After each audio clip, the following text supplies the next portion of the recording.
Good morning student. आज आपण class 6चा सायन्सचा natural resources air water and land हा चॅप्टर शिकणार आहोत.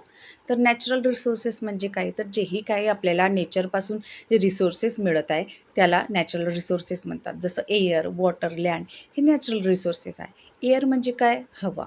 वॉटर म्हणजे काय, पाणी. लँड म्हणजे काय, जमीन. आता इथे आपल्याला दिलेलं आहे बघा, हे ॲटमॉस्फिअर आहे.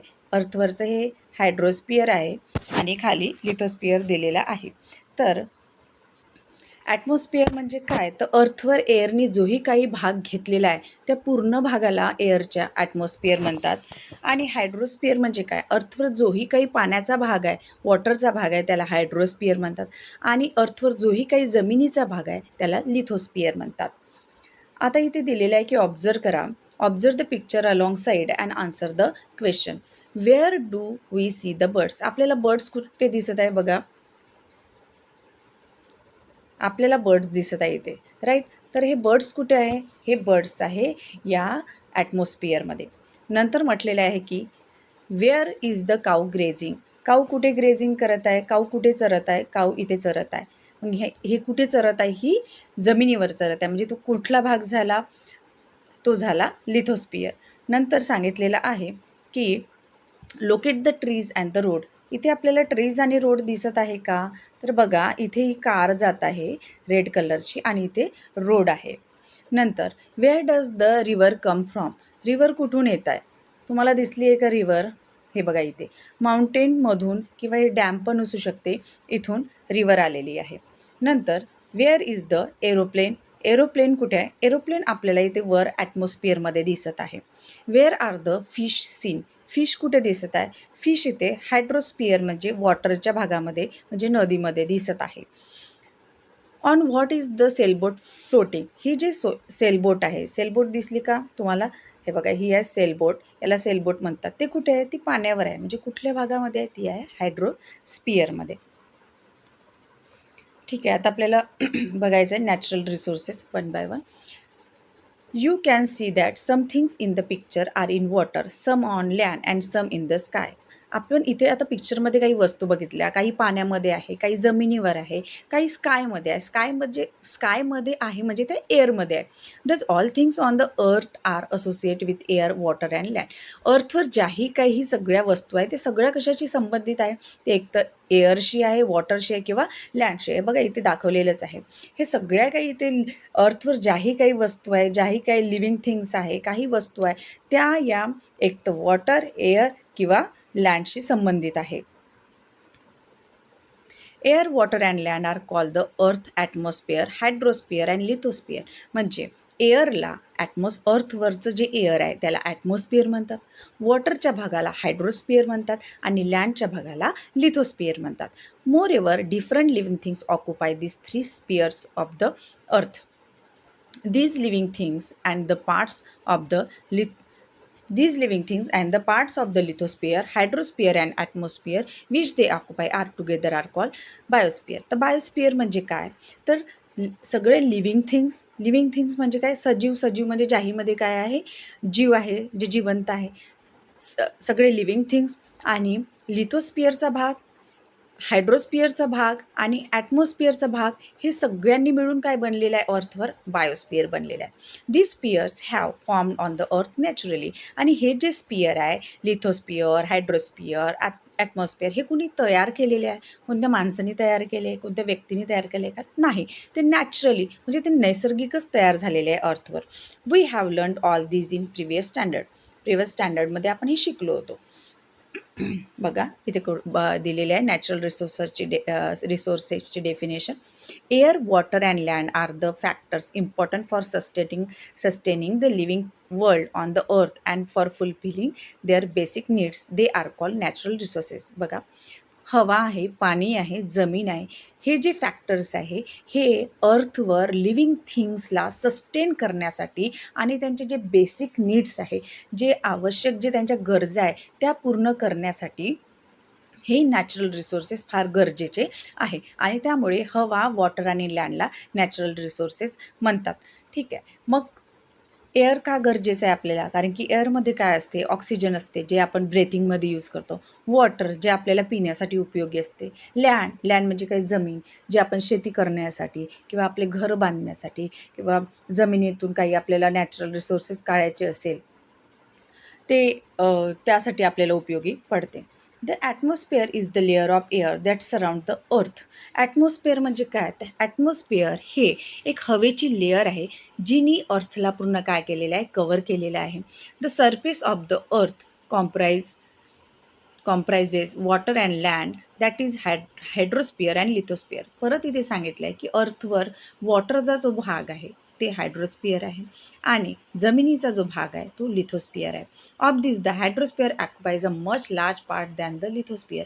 आणि अर्थवर जे आहे, अर्थचं सरफेसवर जे हायड्रोस्फिअर आहे, लिथोस्फिअर आहे, यापैकी सगळ्यात जास्त भाग कोणी ऑक्युपाय केलेला आहे तर हायड्रोस्फिअर. हायड्रोस्फिअर म्हणजे काय? पाण्याचा भाग नाही. इथे दिलेलं आहे show the proportion of land and water on the earth surface. बघा इथे दिलेलं आहे डायग्राम. इथे बघा वॉटर 71% आहे अर्थवर आणि लँड आहे 29%.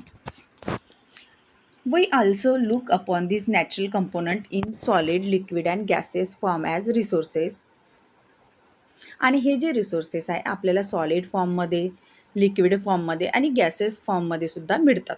In other words we use them to fulfil our requirement. आणि या नॅचरल रिसोर्सेसचा वापर आपण आपल्या ज्या गरजा आहे त्या पूर्ण करण्यासाठी करतो. Let us now study all these 3 components in detail. आता आपल्याला डिटेलमध्ये बघायचं आहे. What are the 5 layers of atmosphere students? बघा, ट्रोपोस्फिअर, स्टॅटोस्फिअर, मिझोस्फिअर, आयनोस्फिअर, एक्झोस्फिअर हे 5 लेयर आहे ॲटमॉस्फिअरचे. मग त्यातला आपण आता हे इथे डिटेल बघूया. आता सगळ्यात आधी आपल्याला एअरमधलं बघायचं आहे. The air in the atmosphere around the earth content nitrogen, oxygen, carbon dioxide, 6 inert gases, nitrogen dioxide, sulphur dioxide, water vapour and dust particle. तर जेही काही एअर ॲटमॉस्फिअरमध्ये जे एअर आहे त्या एअरमध्ये काय काय आहे तर त्या एअरमध्ये आहे नायट्रोजन, ऑक्सिजन. ऑक्सिजनचा उपयोग कशासाठी करतो आपण? ब्रेथिंग करण्यासाठी. पुन्हा ऑक्सिजनचा उपयोग कशासाठी होतो? जर आपल्याला काही जर वस्तू आपल्याला इथे जाळायची असेल तर ॲटमॉस्फिअरमध्ये जर ऑक्सिजन प्रेझेंट नसेल तर कुठलीच वस्तू जळणार नाही. कार्बन डायऑक्साईडचा उपयोग कोण करते? प्लांट करतात. कशासाठी? तर फूड तयार करण्यासाठी. पुन्हा आपण जेव्हा इनहेल करतो तेव्हा ऑक्सिजन करतो आणि आपण जेव्हा एक्झेल करतो ब्रेथिंग करताना तेव्हा कार्बन डायऑक्साईड गॅस निघते. 6 इनर्ट गॅसेस आहे एअरमध्ये. नायट्रोजन डायऑक्साईड आहे, सल्फर डायऑक्साईड आहे, वॉटर वेपर आहे. वॉटर वेपर म्हणजे पाण्याची वाफ आहे.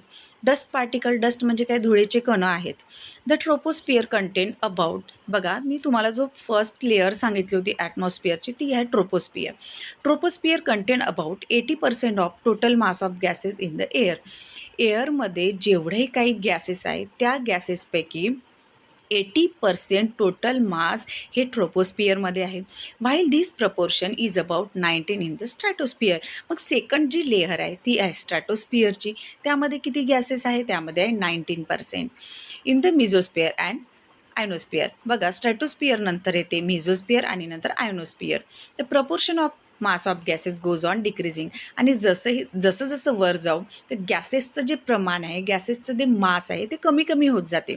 Gases are not found in the exosphere and beyond. Exosphere जी लास्ट लेअर आहे ॲटमॉस्फिअरची तिथे गॅस मिळणार नाही आणि त्याच्यानंतर अजिबात नाही. You can see that air is a mixture of several gases and is the chief constituent of earth atmosphere. आपल्याला माहीत आहे एअर हे खूप सगळ्या गॅसेसचं मिश्रण आहे आणि त्यामध्ये beside these gases air also content water vapour and dust particle. आता एअरमध्ये गॅसेस आहे, महत्त्वाच्या काही गॅसेस आहे, त्यासोबतच एअरमध्ये काय आहे? डस्ट पार्टिकल आहे आणि वॉटर वेपरसुद्धा आहे, पाण्याची वाफ आहे, धुळेचे कणसुद्धा आहे. The amount of gases in the air is the greatest near the surface and decrease as we go higher and higher from the surface. बघा एअरचं प्रमाण कुठे जास्त असतो तर अर्थच्या सरफेसजवळ एअरचं प्रमाण जास्त असते आणि जसं जसं वर जाऊ, हायर जाऊ तर हे जे एअरचं प्रमाण आहे यांचं मास जे आहे ते कमी कमी होत जाते जसं जसं उंच उंच जाऊ. What is the air becomes rarer at higher altitude. Altitude म्हणजे काय, हाईट. आणि जेवढ्या जास्त हाईटवर जाऊ तर एअरचं प्रमाण जे आहे, एअरमधल्या गॅसेसचं जे प्रमाण आहे ते खूप काय होईल, रेअरर होणार, खूप कमी होणार, मिळणार नाही. आता बघा इथे आपल्याला ही डायग्राम दिलेली आहे, proportion of the various gases in the air. एअरमध्ये जे काही गॅसेस आहे त्याचं प्रपोर्शन दिलं आहे, प्रमाण दिलं आहे किती आहे. तर बघा इथे नायट्रोजन गॅस जे आहे ते 78% आहे. नायट्रोजन गॅस किती आहे, 78% आहे. आणि इथे ऑक्सिजन 21% आहे, जे आपल्याला ब्रेथिंगसाठी खूप गरजेची आहे. ऑर्गन गॅस 0.9% आहे. कार्बन डायऑक्साईड आहे 0.03% आणि अदर कॉन्स्टिट्यूट्स ऑफ एअर 0.07% आहे. त्यामध्ये सर्वात जास्त काय आहे एअरमध्ये, नायट्रोजन आहे 78%. The proportion of the constitutes of air and some of their uses are given here. आता बघा इथे आपण किती प्रपोर्शन आहे ते तर बघितलं. आता या गॅसेसचे युजेस काय ते आपल्याला बघायचं आहे. Some uses of gases in air. नायट्रोजनचं काय यूज आहे, help living things to build the necessary protein.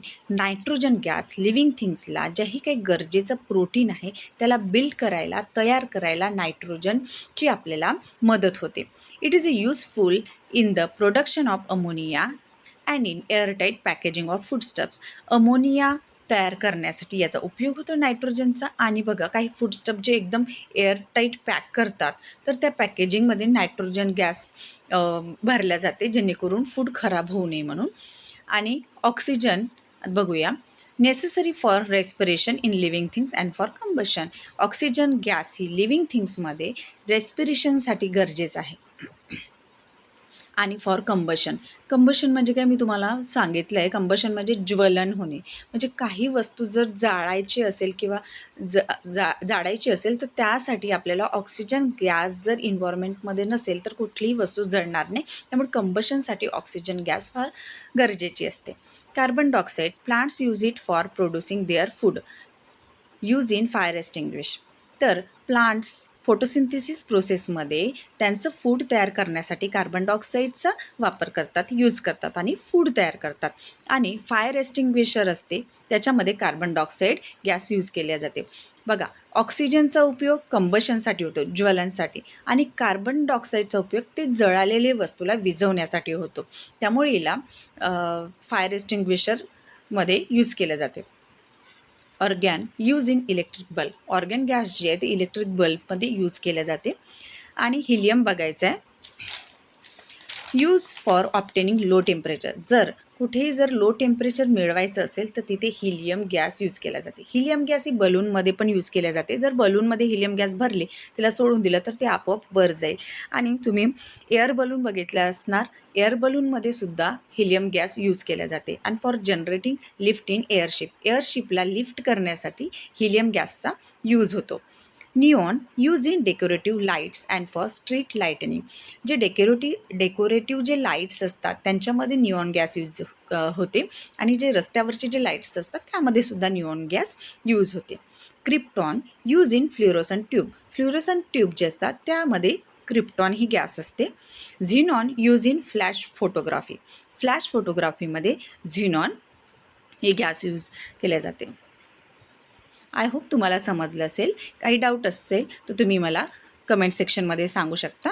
आणि जर तुम्हाला आवडलं असेल तर सबस्क्राईब करा, म्हणजे तुम्हाला नवीन नवीन व्हिडिओ मिळत राहतील. Thank you for watching my video.